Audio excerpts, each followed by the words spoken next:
Ijod olamining yorqin vakillaridan biri yozuvchi, ssenarist va tarjimon Sherzod Ortiqov o'zining navbatdagi Sevdik, kuldik, yig'ladik nomli kitobini muxlislar e'tiboriga havola etdi. Shu munosabat bilan viloyatdagi axborot kutubxona markazida ijodkor ishtirokida ijodiy uchrashuv bo'lib o'tdi.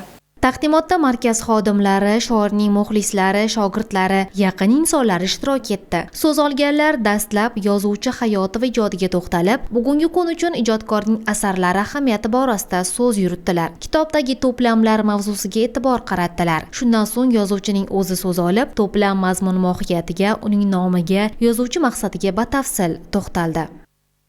Bu kitobning bir asosiy maqsadi shu odamlarda bir taqdiri, shu yerdagi bir odamlarning hayoti haqida. U odamlar mashhur odamlar bo'ladimi yoki dilga tanilmagan odamlar bo'ladimi, o'sha ularning hayotidan olingan kichkina epizodlar. Ana shu epizodlarni iloji boricha bir o'quvchiga keyinroq bir batafsil yoritib berishga harakat qilganman. Endi nomi ham o'zi ko'rinib turibdi, sevdik, kuldik, yig'ladik. Nima uchun bunaqa nomlangan deb savol tug'ilishi tabiiy. Bunaqa nomlanishdan maqsad o'sha kitob hayoti haqidaligi. Taqdimot davomida bugungi kunda kitob o'qishga bo'lgan e'tibor biroz susayganligi haqida so'z borib, ilm izlash, kitob, gazeta va jurnallarni mutolaa qilish kishining dunyoqarashini kengaytirishi, o'ziga xos kayfiyat bag'ishlashi xususida ham fikr yuritildi. Bunday taqdimotlardan maqsad nima?